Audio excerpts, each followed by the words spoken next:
potser que comencem.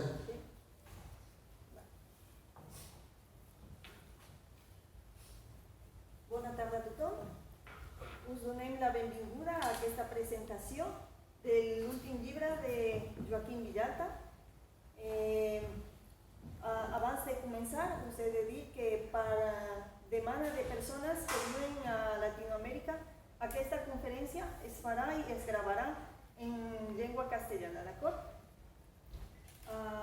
Dicho esto, pues bienvenidos y bienvenidas a todos a este evento de presentación del libro de Joaquim Villalta, que muchos de ustedes ya conocen. Además de ser catedrático de piano, pues también es maestro masón del rito francés, es masonólogo, es decir, que está especializado en todo lo que tiene que ver con la historia de la masonería y muy particularmente con lo que sería el desarrollo del rito moderno. El rito moderno, de hecho, es, bueno, a partir de un poco antes de 1717 y del nacimiento de la Gran Logia de Londres, ¿no? Se estaba gestando un cambio dentro de lo que era la masonería. La masonería, como algunos de ustedes habrán escuchado, era pues la agrupación en gremios por parte de los constructores de edificaciones, especialmente catedrales. Es decir, que un masón es un albañil. Pero un poco antes de esta fecha, en 1717, las personas empiezan a agruparse, personas sobre todo de la nobleza y de la burguesía empiezan a agruparse y a elaborar toda una filosofía utilizando el símbolo o los símbolos y un poco la filosofía de los maestros albañiles.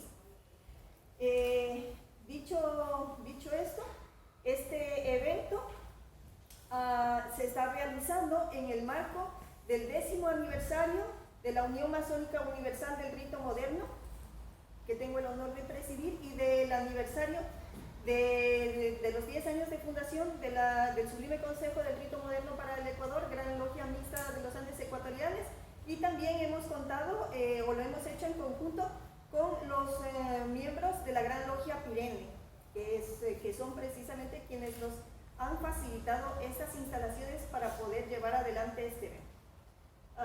Dicho esto, pues les dejo a continuación con Joaquim Villalta, que les ampliará mucho más el contenido de su último trabajo, que es una obra de referencia, de estudio, de consulta para todas las personas que desean saber tanto de la masonería en general como del rito moderno y francés en particular.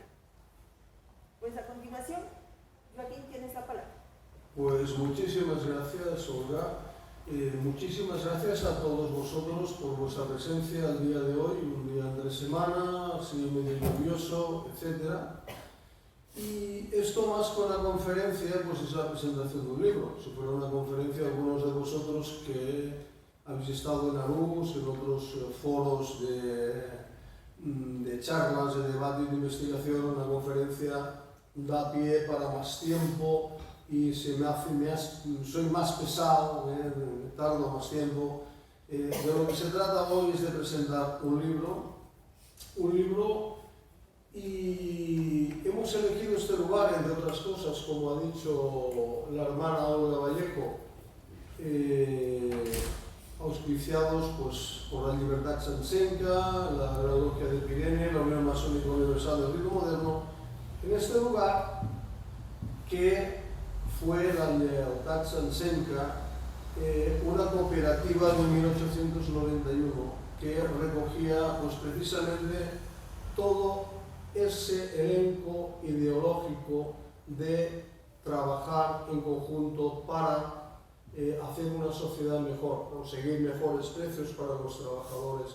Esa idea filantrópica que hoy en día este mismo espacio que se ha conservado la parte exterior y se ha remodelado la parte interna, mantiene ese eje transversal asociativo que busca la cultura entre las diferentes asociaciones y organizaciones, tanto a nivel de Barcelona como también ofrece y abre sus puertas a otras instituciones y organismos que busquen el desarrollo precisamente de la cultura, de lo que es el asociacionismo, del trabajo colectivo y sobre todo de la búsqueda del saber. Por lo tanto, es un centro óptimo para lo que es la filantropía, que es un elemento fundamental dentro de la masonería.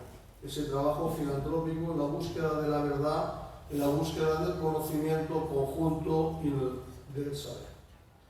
Entonces, el día de hoy, más que dar una conferencia, una charla sobre el rito francés, que he hecho varias y que ya algunos de vosotros me habéis escuchado, quería mostraros, presentaros mi última obra. Esta obra, que es Estudios sobre el rito francés o moderno, es una obra de la que yo me siento particularmente satisfecho, porque es el trabajo de la reflexión, en particular de la última década, alrededor del rito francés o de los modernos. Aquí quiero deciros que se le llama de los modernos, aunque en realidad es el rito más antiguo de la francmasonería especulativa. Y como antes ha apuntado Olga, la francmasonería es algo más que un grupo de personas que se ocultan o se esconden detrás de algo, sino más bien son gente comprometida por la ilustración y por el desarrollo personal y por el desarrollo de la humanidad.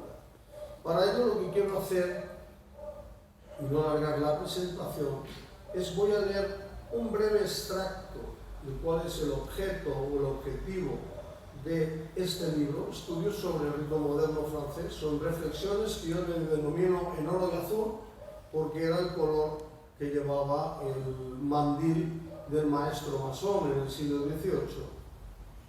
Y después, un poquito, analizaremos muy sucintamente el índice del libro y me gustaría quedar a vuestra disposición para que tuvierais a bien hacer cualquier tipo de preguntas, porque aquí, con la buena intención de la palabra, hay hermanos y hay profanos. Entiéndase el profano como aquella persona que no se ha iniciado o no se ha introducido en la masonería, pero que pueda tener un interés sobre qué es la orden masónica.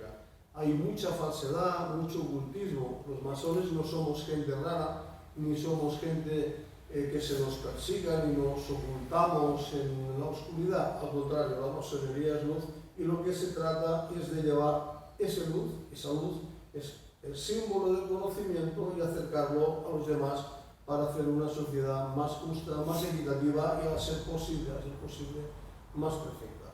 Así pues, en primer lugar, debiéramos introducir, cuando hablamos de qué es el rito francés o de los modernos, introduzcamos el concepto de método masónico, pues antes de existir tal o cual rito, hay muchos ritos, rito escocés rectificado, rito escocés antiguo aceptado, rito de Memphis Mirrain, rito de oración, etc. Existía la masonería y no tenía adjetivos calificativos. Por lo tanto, denominamos a nuestro rito moderno o francés nuestro rito de fundación, si bien se le apodó moderno despreciativamente a pesar de ser el más antiguo, y eso fue en el año 1761, que ya lo explicaremos si ha lugar en otra ocasión.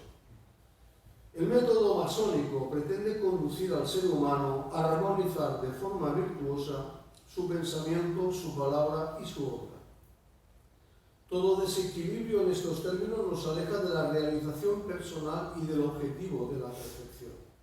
No en vano, los signos de reconocimiento para cada grado nos evocan la importancia de estos conceptos esenciales, resultando dificultoso con frecuencia pulir aquellos aspectos más sutiles para situarse menos evidentes a nuestro intelecto debido a su ubicación primaria o instintiva. Estamos hablando de que la orden francmasónica es, tal vez, y sin tal vez, la única o el único mecanismo, la única escuela iniciática occidental que persiste actualmente, ni siquiera el rosacrucianismo. Estamos hablando, cuando digo iniciática, no vamos a entrar con temas esotéricos, vamos a entrar con formas de recepción. Existen otras en Oriente, en budismo mahayana, hinayana, existe el hinduismo, otras, pero en Occidente la masonería es el último reducto o el reducto que se establece como proceso de desarrollo personal, individual y colectivo. Y por lo tanto nosotros somos herederos de ese legado que nace en la Gran Logia de Londres y Westminster en el año 1717 alrededor de la Royal Society. Para ello tenemos que precisar de un lugar único, de este espacio-tiempo, donde llevar a cabo un trabajo utópico de alcanzar la perfección. Aproximarnos a lo que algunos denominan un gran arquitecto del universo, que se concibe como un elemento simbólico de lo bueno, lo bello y lo justo. Ese lugar es lo que nosotros denominamos la logia, donde realizamos nuestros trabajos. En ella se fundamenta el crecimiento desde la individualidad colectiva, concepto que puede aparentar contradictorio, pero que en definitiva no es más que la caracterización de dicho método donde nuestro ser más íntimo puede florecer y crecer libremente gracias a la interacción con el resto del grupo. Un grupo selecto y cerrado que está al abrigo de la realidad externa, que queda cubierto de las distorsiones de aquello que denominamos profano. Dicho esto con respeto, concepto profano. Ese conjunto de individualidades que compartimos un mismo fin generando un espacio sagrado, entendido sagrado, como digno de veneración y respeto, es lo que configura la logia. No estamos hablando de un sagrado religioso, sino de un sagrado desde un punto de vista que es de dignidad. Y, por lo tanto, solamente dentro de esta logia es donde podemos generar esa sinergia constructiva que es realizable mediante la vivencia ritual tal y como antes apunta.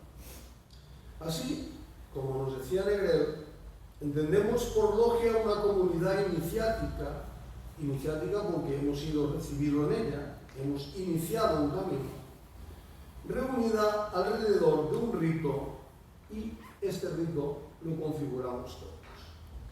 Sabemos que lo que denominamos rito en sí mismo no tiene necesariamente necesidad de un local, puesto que él mismo define el espacio y el tiempo en su celebración. Él solo es vehículo de lo que verdaderamente se necesita, y eso es nosotros mismos. No necesitamos espacios, templos, no necesitamos, solo nos necesitamos a nosotros mismos. Y nosotros mismos somos los que hacemos la logia. El rito, por lo tanto, es la puerta de esta comunidad, de esta logia. Y es la palabra y su uso la que permitirá abrirla o cerrarla. Es la palabra la que será la llave de esa logia. Pero, ¿cuál es el objeto final de estos lugares donde hacemos el uso del verbo o de la palabra? Sin entrar en elementos etimológicos, porque aquí podíamos escuchar de todo, bueno, malo, regular, la logia toma sentido, pues, por la palabra y su poder. Esto lo habremos escuchado en muchas ocasiones. La palabra simboliza la afirmación creadora de la realidad, que la hace existir desde su estado potencial. Por lo tanto, debe evocar consecuentemente a la idea o al espíritu, reavivando en el masón o masona o en la persona una determinada forma mental. Yo me pregunto, ¿somos conscientes de su real valor, de su significado, de su poder? Decimos las palabras muy alegremente, ¿somos conscientes de ella? Pensamiento, palabra y obra conforman un ternario de un mismo todo y de una misma naturaleza. Todo matiz negativo o uso inapropiado de alguno de estos generará sin duda un desequilibrio en el conjunto de consecuencias seguras tarde o temprano. Y esto, por fortuna o por desgracia, lo vemos a diario. El uso de la palabra, la interacción con los demás, nuestra forma de acercarnos mediante el verbo a los demás, determina en una o en otra dirección unos resultados que a veces son positivos, pero otras veces no tienen vuelta atrás.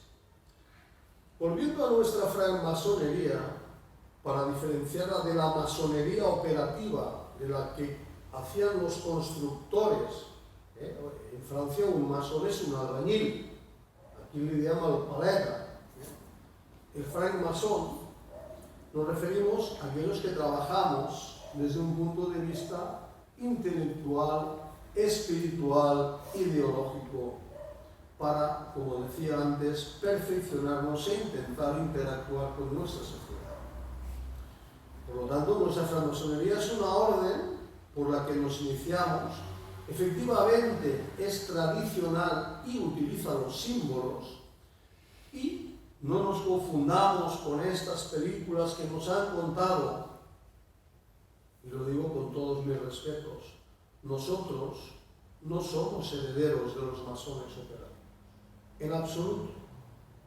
La masonería contemporánea es, en todo caso, heredera indirecta, porque utiliza unos elementos de esa masonería operativa medieval o esa masonería operativa renacentista.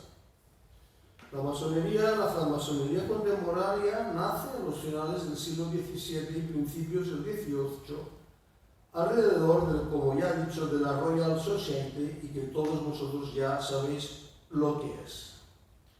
En un país, en este caso, en las Islas Británicas, que salió de horribles guerras de religiones.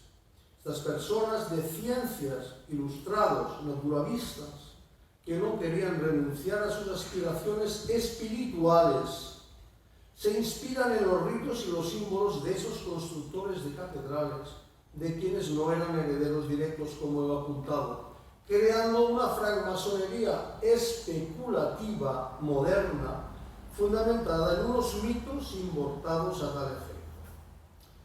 Sea como fuere, lo que resulta es incuestionable, es como ese soporte vehicular era el simbolismo, debe ser simple y sencilla. Como diría aquel, que no nos cuenten cuentos, por favor. El uso simbólico, alegórico, claro, finalmente debe demostrar un mensaje cercano y simple. Un contenido que haga estimular al ser humano unas potencialidades mediante la ortopraxis moral. ¿Qué quiero decir con ortopraxis moral? Una práctica correcta de la moral, en la que todos estamos de acuerdo.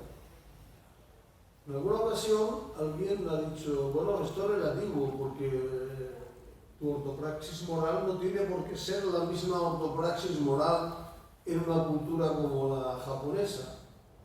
Pero yo conozco japoneses, por otras razones, que ahora no vienen al caso, y si yo le pego una patada a una espinilla a un japonés, eso realmente os aseguro que no le va a gustar. Del mismo modo que a mí no me va a gustar. Por lo tanto, hablaríamos de los conceptos universales que para otra ocasión os invitaré, si queréis, y me aguantáis, en una charla sobre lo que serían los universales dentro de la masonería. Por lo tanto, esta masonería de la que somos descendientes, admiramos su metodología, porque pretende unir lo disperso y liberarse del yugo discriminatorio, dando entrada a todo ser humano, sea hombre o sea mujer en el siglo XXI. Basta ya de la discriminación sexual. Sería igual como decir, usted no puede ser pianista porque es mujer, usted no puede ser física, matemática, doctora porque es mujer. La masonería tiene que estar a la vanguardia y debemos ser ejemplo de que, al margen del sexo, su inclinación sexual, al margen de la religión y de la ideología política, nosotros pretendemos unir lo disperso. Hoy, si me ven en YouTube algunos, me habré hecho algunos amigos extras, pero ya llevo muchísimos años en esto y mis verdaderos amigos ya me conocen y me reconocen como tal, y los que no lo son tanto también me reconocen como tal. Sea cual sea su forma ritual utilizada, el rito francés o moderno, si atiende a sus características originales, se impone hoy, como mañana, como una expresión ordenada y completa de valores masónicos que son permanentes. Estos son la búsqueda de la verdad, la perfectibilidad de toda aquella persona que desee progresar, la liberación para permitir el avance de la mujer, del hombre, comprometidos como eslabón de la cadena social. No estamos solos, no somos egoístas, debemos pensar en un conjunto. Creemos, tal vez utópicamente, creemos en la sociedad, creemos que somos eslabones de una cadena social. Y no hay sociedad más fuerte que el eslabón más débil, como vosotros ya sabéis. Hay tres características del rito moderno francés que hacen que sea este, el rito moderno, que es el más antiguo, digo moderno, pero es el más antiguo, que es un producto, a mi gusto, que justifica por sí misma su práctica. Es un rito sobrio, es un rito riguroso y es un rito coherente. Sobre la sobriedad, el rito evita discursos didácticos largos que fuercen al masón o la masona a ingerir la explicación ya hecha de tal frase o ritual o de tal signo. El cuerpo iniciático para cada uno de los grados, cada uno de los procesos de evolución en la masonería, está puesto a disposición de cada hermano o hermana, quien queda libre para su reflexión. Aquí nadie le va a decir, yo no le voy a decir a este hermano o a esta hermana o a este señor, este símbolo es esto es lo otro, no. Queda al abrigo de cada miembro la reflexión para que busque la verdad en su interior. Un ejemplo de ello son los concisos comentarios que siguen en las recepciones a los distintos grados en cada uno de lo que nosotros denominamos los viajes. Esta sobriedad permite, entre otras cosas, aprender la riqueza del rito, puesto que nos empuja a la búsqueda, al estudio, y no nos permite aposentarnos bajo conceptos ya dados o predeterminados. Hablábamos del rigor. ¿Rigor en qué sentido? En la forma, elemento indispensable para realizar la puesta en el orden de los miembros, de los hermanos y hermanas, quien deben, para que la logia sea, cambiar de espacio y tiempo pasando a través del agujero negro de la apertura de los trabajos. ¿Esto qué quiere decir? La diferencia que hay entre una logia y un bar o un foro cualquiera es que en la logia marcamos unas pautas, entramos en un espacio-tiempo distinto. No estamos pensando en el trabajo, ni estamos pensando en el vecino de enfrente, sino que intentamos buscar, crear un acondicionamiento en el cual desconectarnos, lo que se viene a llamar dejar los metales fuera. Andaban, Jaume, estaba más para. Estás despedido. Es una broma, hermanos, que te estoy. Por lo tanto, dejamos esos metales fuera, intentamos acondicionarnos y buscamos ese espacio-tiempo para que de esa forma podamos estar al abrigo de lo que ya estamos durante mucho tiempo inmersos en nuestros problemas laborales, problemas a veces económicos, algunas veces tal vez familiares o algunas veces de diversos índoles. Por lo tanto, el rigor de la creación de la logia, he dicho este paso por el agujero negro, por esa puerta que nos lleve a ese lugar, es lo que explicita que a cada masón en logia le vemos un ritmo, le vemos unos trabajos mediante un ictus que nos lleva a un estado de equilibrio, a partir del cual trabajar. Por lo tanto, toda prisa en logia estic neguitós, estoy en logia, estoy nervioso, estoy desconcentrado. Debemos evitarlo y por lo tanto el procedimiento masónico, que no voy a desvelar aquí, ya los que somos masones lo conocemos y los que no, pues lo podemos intuir, contribuye a vencer nuestras pasiones y someter nuestras voluntades. La lectura tras la apertura en cada grado de las instrucciones, tenemos preguntas y respuestas por procedimientos, aquellas que cada uno tengamos, nos aseguran sin hiato el ascenso al templo. Decimos el concepto templo como ese lugar, insisto, lo quiero desvincular de cualquier aspecto religioso. Llamamos templo, espacio, logia, taller, un lugar que sea digno de respeto, al cual nosotros lo veneremos, y cuando digo veneremos, lo consideremos como un lugar donde nosotros vamos a desarrollarnos respetuosamente, y luego a partir de ahí eso no priva que cada uno lo contemple individualmente dentro de sus criterios y de sus creencias. También quiero señalar que los hermanos y hermanas se consideran totalmente implicados y no viven estas fases del ritual como una concesión a los buenos usos simplemente. La honestidad que debe presidir todos nuestros actos debería, si se fuera el caso, llevarnos a abandonar la práctica del rito antes que dar a través de nuestras actitudes una imagen perjudicial para su buena conservación. Quiero detenerme en esta frase, que no sé si la hemos captado, porque no puede ser que yo me diga masón, o que yo me diga masona, o que yo diga que aplico el método masónico, cuando en cambio en la vida real estoy haciendo todo lo contrario. Por honestidad, yo debería dejar la masonería. No puede ser a Dios rogando y con el mazo dando. No puedo hablar de amor al prójimo y luego ser una persona despreciable con mis compañeros. Ser una persona que hablo de amor y luego estoy en casa constantemente discutiéndome con las personas, bien sea familiares, bien sea amigos, compañeros de trabajo, etc.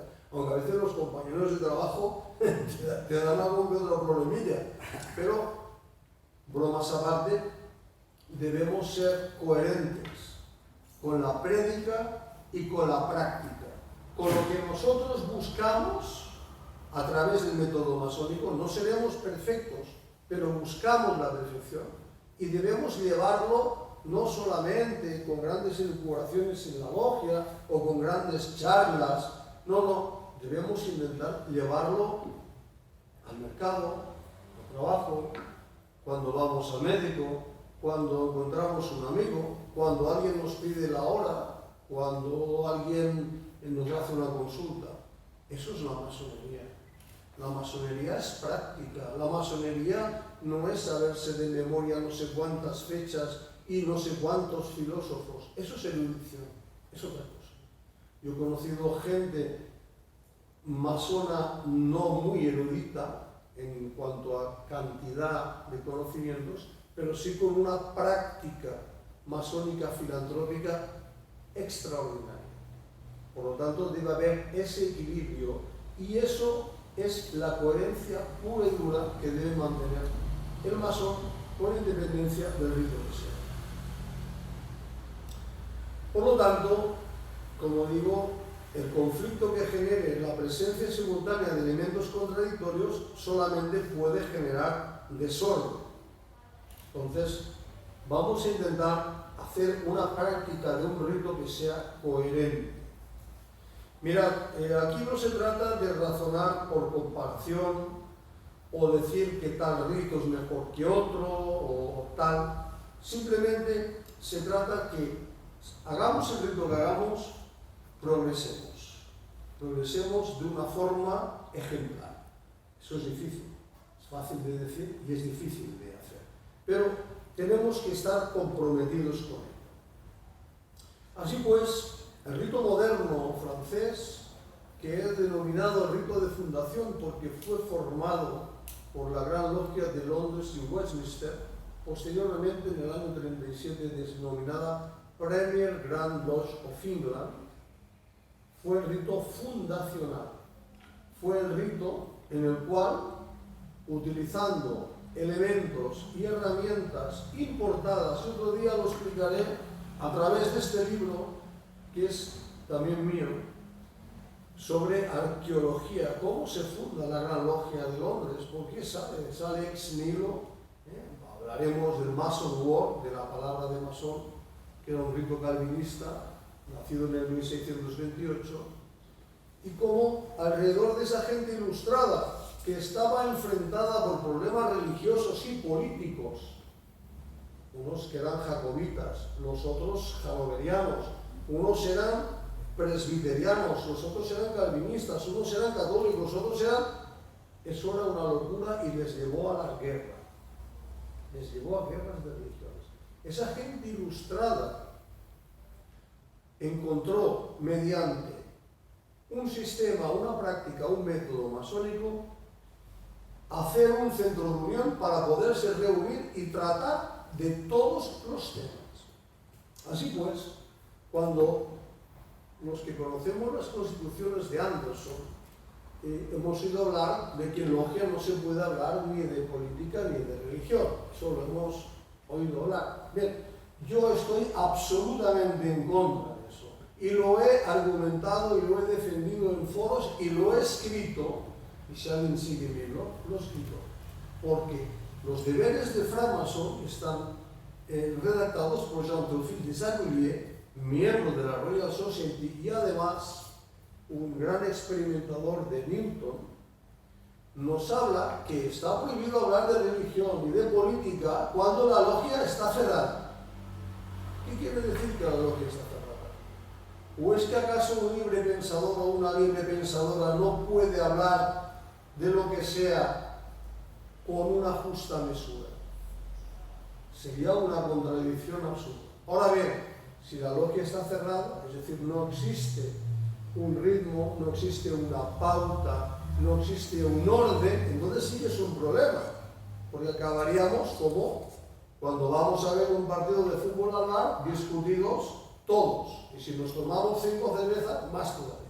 Pero en logia abierta, las constituciones de Anderson no lo mientan, podemos hablar, debemos hablar de todos porque somos gente, o queremos ser gente, ilustrada.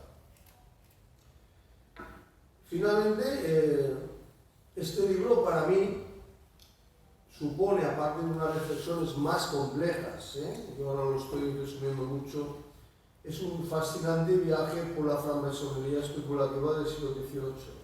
Mirad, hemos hablado de que en Londres en 1717 se crea la francmasonería especulativa, pero enseguida en Dunkerque, en Francia, ya en 1721 también aparece. En Rotterdam, en Madrid, inclusive en Madrid, en el año 1728 tenemos ya la logia la madridense, que por cierto la fundó el duque de Wharton, que lo tenemos en Poblete enterrado, que no era precisamente un ejemplo de ética, pero bueno, eso no lo vamos a dejar para otra consideración. Si conocéis la vida del duque de Wharton, pues bueno, siempre hay una oveja negra. Tenemos, por ejemplo, las logias de Mons en el año 21. En el año 39, en Pensilvania y en Nueva York, en el 31, teníamos prácticas masónicas. Pensad que los movimientos revolucionarios y de independencia norteamericanos se gestaron con francmasones, Franklin, Washington, etc. Tenemos las prácticas caribeñas del rito moderno, del rito francés, no como algunos, ya del rito francés, ya implementadas en Cuba en el año 1806 y mucho antes, y implementadas con el Gran Oriente Nacional Colombiano, ya precisamente en Caracas, en Venezuela. Tenemos aquí hermanos venezolanos que nos pueden dar a atestiguar el tema.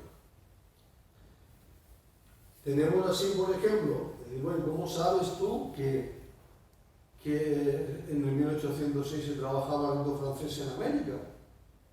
Pues lo sabemos si leemos.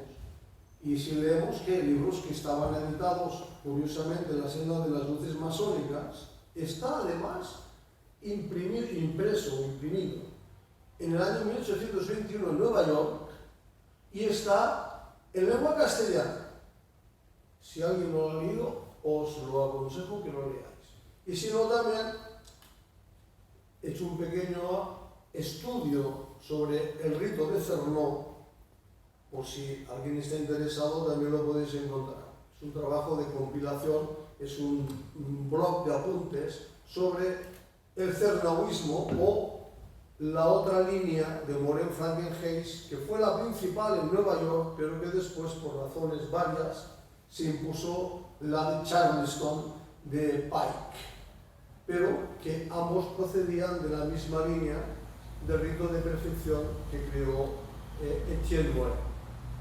Para los que no sois iniciados, perdonadme, pero a veces se me escapan un poco estos defectos de historiografía masónica. Bien, vemos pues cómo la masonería simbólica era extensamente trabajada, también en el rito moderno francés, y no solamente la de los antiguos que empezaron posteriormente. Empezaron en el 61 en Inglaterra y entraron sobre los años 70 a través del rito de York en el continente americano. Y los americanos, la primera logia independiente de Londres, que fue la de Pensilvania, trabajó en rito moderno. Lo que pasa es que los americanos, pues como son gente muy pragmática, muy práctica, acabaron haciendo en sus grandes logias provinciales, estatales en este caso, pues como un mixing. Es decir, mire, pues tengo la gran logia de Pensilvania, pues aquí trabajaría el rito moderno, pero esa logia va a trabajar el rito de los antiguos. Pues no pasa nada, no se preocupaban. Pero la primera logia, la primera gran logia de Pensilvania que se independizó, trabajó en rito de los modernos y tenemos fehacientemente hechos, actos y escritos que así nos lo demuestran, como nos lo demuestra la transmisión que posteriormente hizo Frankel cuando hizo ese viaje a través de los grandes diputados inspectores generales que nos llevó a recorrer como estos apóstoles, ¿no? De los 72, no de los 70, ¿no? Apóstoles que los llevaban a predicar el Evangelio, pues hizo algo parecido con la masonería de perfección que llamó la Orden del Real Secreto.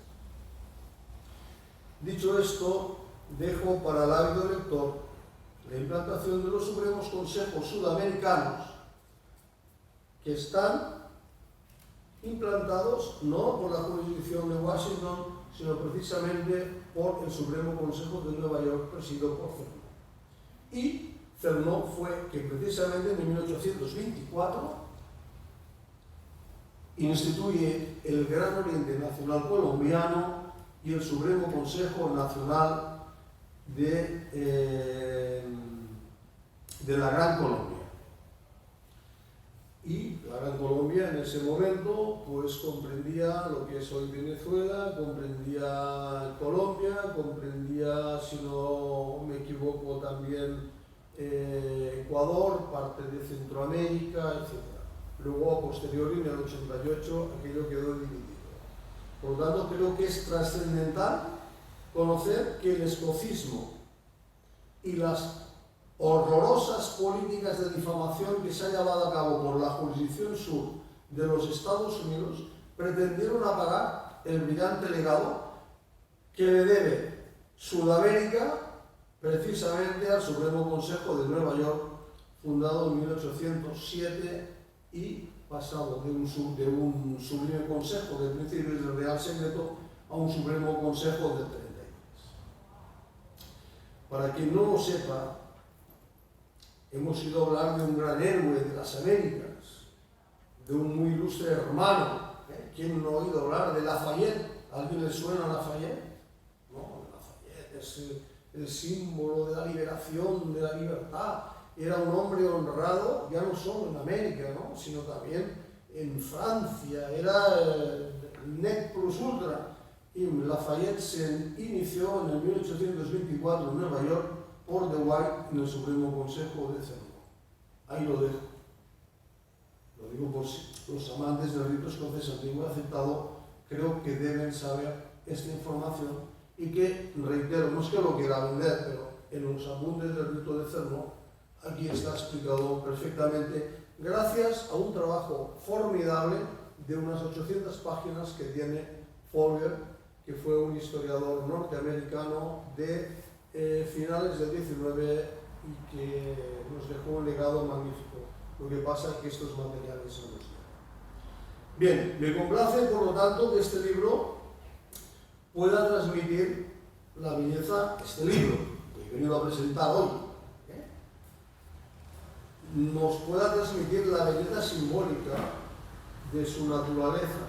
Y encontraremos un apartado muy interesante que se llama Pinceladas del rito moderno. Será como un viaje dentro de la logia en el cual podremos, o intento explicar, el análisis de esos elementos, algunos ya olvidados como la llave de la logia, como algunos elementos simbólicos que aparecen, pero ya no por el elemento que aparezca, sino, como decía, por el mensaje intrínseco que eso conlleva, y como todo símbolo, ese mensaje, cómo redunda en nuestro interior y cómo afecta a nuestro interior para, de esta manera, llevarlo al exterior. Me siento dichoso, pues, que tras más de una década de estudio y de reflexión sobre ya una obra que hice que se llamaba En oro y azul, allá por el 2010, que me sirvió como de columna vertebral de algo que yo iba investigando, y que doy las gracias a masonólogos de renombre como Patrick Negrier, Molière, como otros muchos, no me lo quiero dejar, españoles como Víctor Guerra, como Jean Bambin, como Pierre Noël, belga, etc. A través de ellos, de su estar ahí, de su fraternidad, de su apoyo, de su ilustración, de su intercambiar materiales, porque yo creo que uno no puede inventar. La masonología es la historiografía masónica que aplica el método científico en la historia.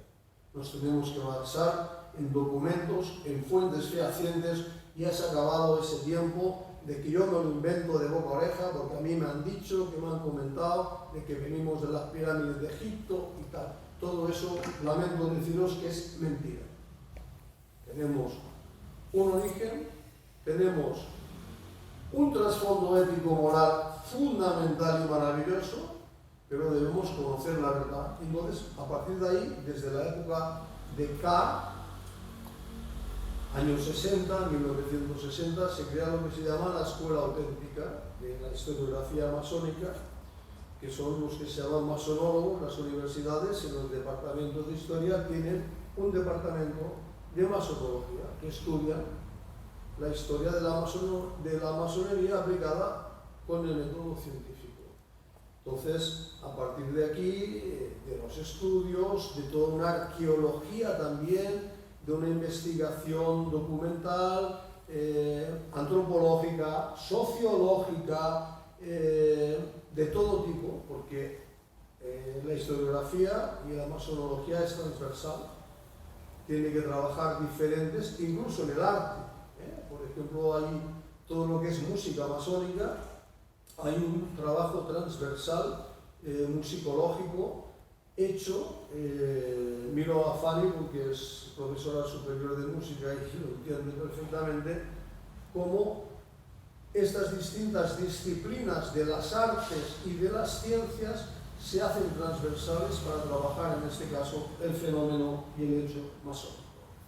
Por lo tanto, esta obra está transmitida ya no solamente para los que sois iniciados en masonería, sino también para toda aquella persona que tenga curiosidad e inquietud para tener unos conocimientos alrededor de la orden de la masonería, una institución, como digo, proyectada para el desarrollo humano, social, comprometida con el entorno, buscadora de una realidad sostenible, que sea un modelo de filantropía, llevada a la máxima exponencia y donde haya lugar para un ser humano que sea más puro, que defendamos la humanidad, que auténticamente apliquemos ese amor con el que tantas veces nos llenamos la boca, que trabajemos por la equidad social, donde se radique la desigualdad,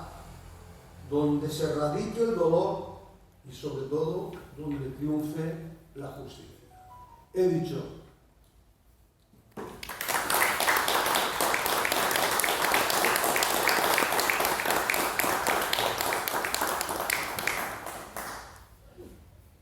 Muy bien, a continuación se concederá la palabra por si alguien desea hacer alguna pregunta al autor con respecto al libro que acaba de presentar.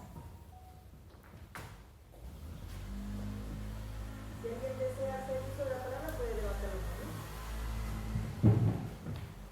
Puede ser del libro o puede ser de general.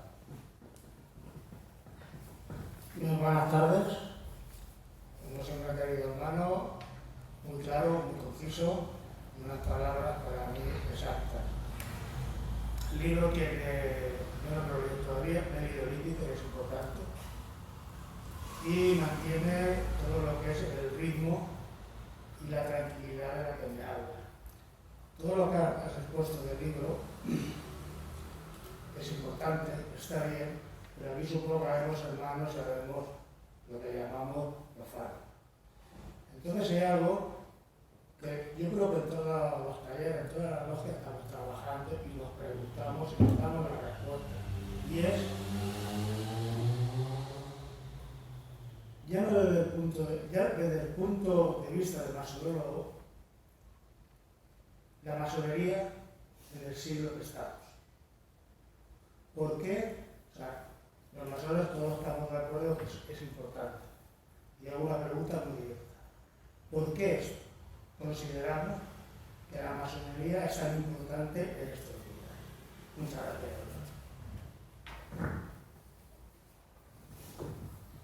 gracias. Gracias, hermano Fernando. Mira, diría que aquel típico, excelente tu pregunta, viene muy al caso. Y es verdad. Y como antes he apuntado, la francmasonería trabaja con un aspecto que se le llama los universales.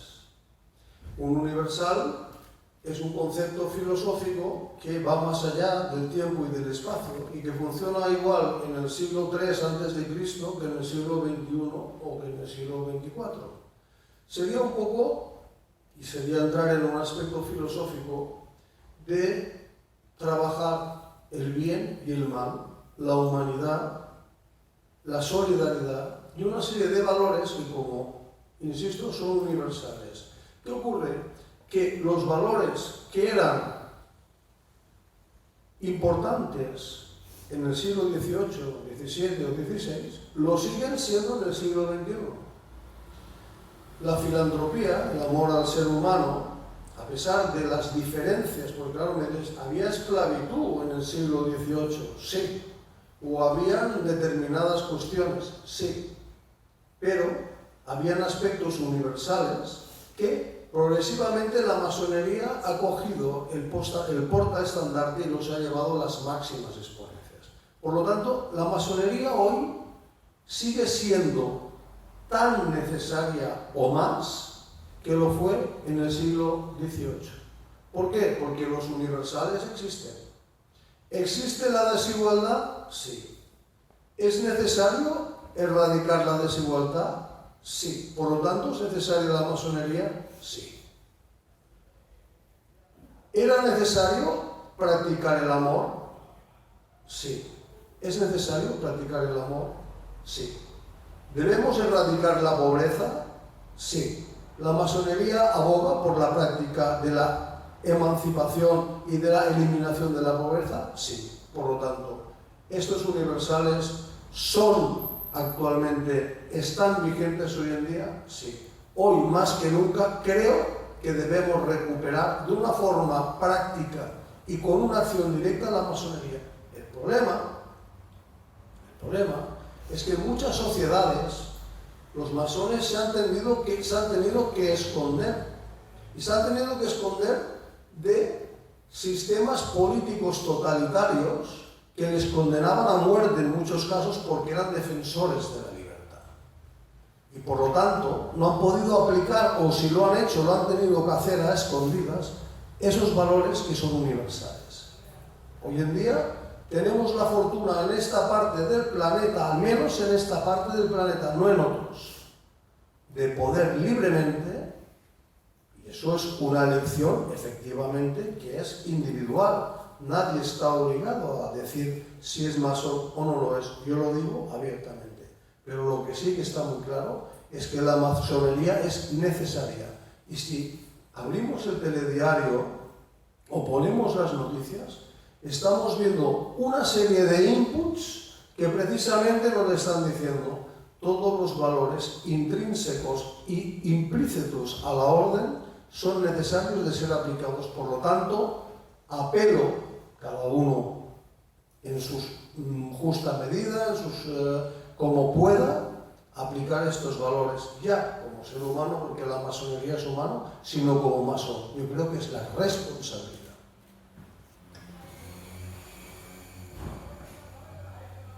¿Alguien más que desea hacer alguna pregunta?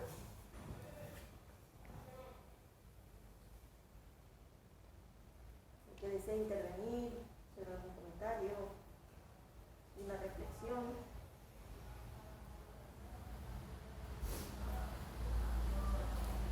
Yo no sé si os habéis quedado un poco así, porque os he aburrido o qué, no podéis, si alguien desea libremente hacer alguna reflexión sobre lo que hemos hecho, tenéis la palabra, porque además me hace muy feliz ver hermanos y personas que hacía muchísimo tiempo que no nos veía en persona, ¿no? La cual cosa también me llena de satisfacción y de alegría. Y me gustaría pues también escucharles la voz, si fuera posible.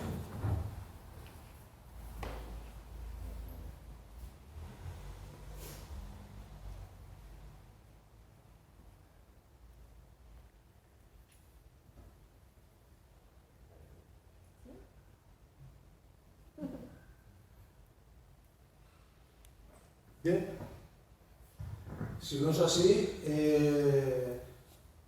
tomo este silencio como grato, lo quiero tomar como grato, y de verdad que os agradezco enormemente que hayáis estado aquí en la presentación de este mi último libro. Reitero una vez más, me siento muy satisfecho con él porque ha sido la obra de profundas reflexiones, ya no solamente mías, sino también de colaboraciones de trabajos de hermanos, y que ha llevado mucho más de una década este trabajo. Y yo creo que si tenemos que hacer, no entonar un mea culpa, yo creo que las logias lo que necesitamos, todos los seres humanos necesitamos formación, todos. Pero los masones también. Y si me apuras, más. ¿Más por qué? Pues porque estamos comprometidos con la búsqueda de la verdad y la búsqueda del conocimiento. Entonces, ya no sea este libro, sea el que sea, yo creo que el compromiso del francmasón es buscar la verdad, buscar el conocimiento, buscar el estudio, contrastar, no quedarse con la primera cosa que pone en Facebook o que pone en Instagram, sino analizar, contrastar. Las logias tienen unas estructuras, para los que no lo conozcan, que son los vigilantes. Los vigilantes, no porque los vigilan si salen por la noche o no, se les llama vigilantes históricamente, porque son los encargados un poquito de hacerles el seguimiento de su evolución, les aconsejan qué son buenas lecturas, les solucionan sus dudas. Yo creo que las logias tenemos la responsabilidad de que los vigilantes cumplan con su oficio, cumplan con su labor de instruir, y ser vigilante. Vigilante o la vigilante no tiene por qué ser Superwoman o Superman.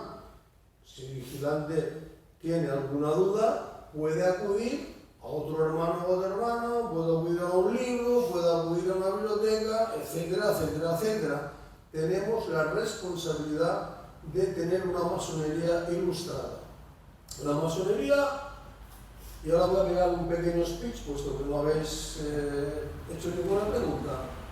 La masonería francófona o la inglesa era una masonería que nos llevaba hace 20 años con una delantera bastante grande, puesto que, primero, como trabajaban muy cerradamente, les importaba un pimiento lo que pasara en Iberoamérica o en España.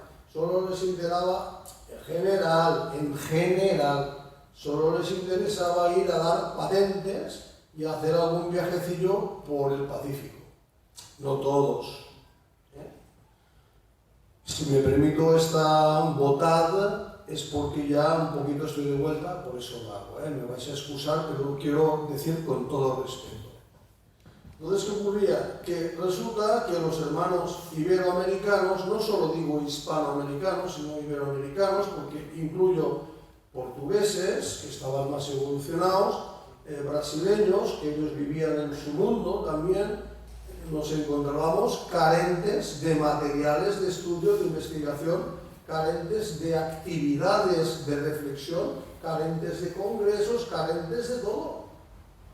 Estábamos trabajando hace 20 años de boca a oído. Faraón, Nefertiti me ha dicho que no sé qué. O sea, estábamos prácticamente en pañales.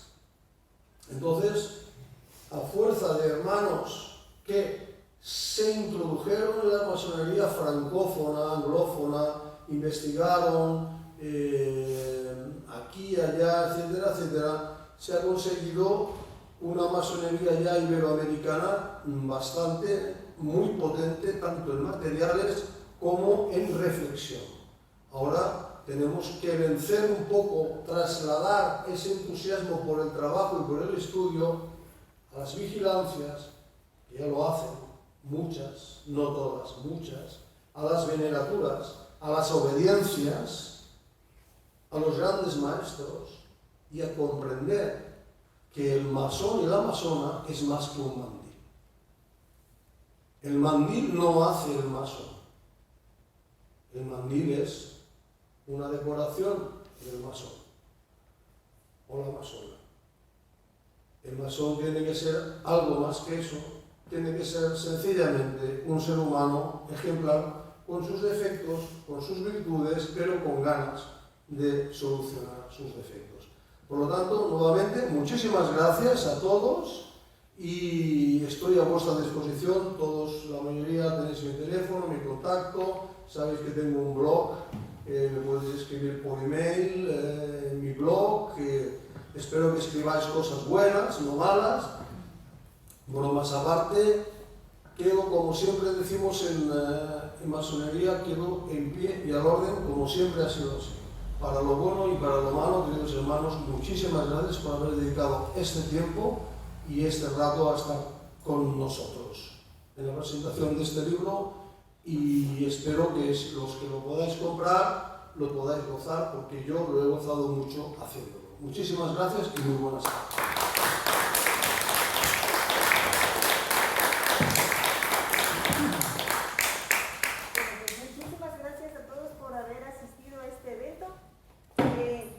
Esperamos que no sea el último, y ya les haremos llegar más información sobre varios eventos que vendrán dándose a lo largo de estos meses mientras que estamos de celebración. Aprovecho también para darles las gracias a los hermanos de la Gran Logia Pirene, que también son miembros de la Unión Masónica Universal del Rito Moderno, por haber podido hacer posible este evento, por su iniciativa, y a todos y cada uno de los que están presentes aquí.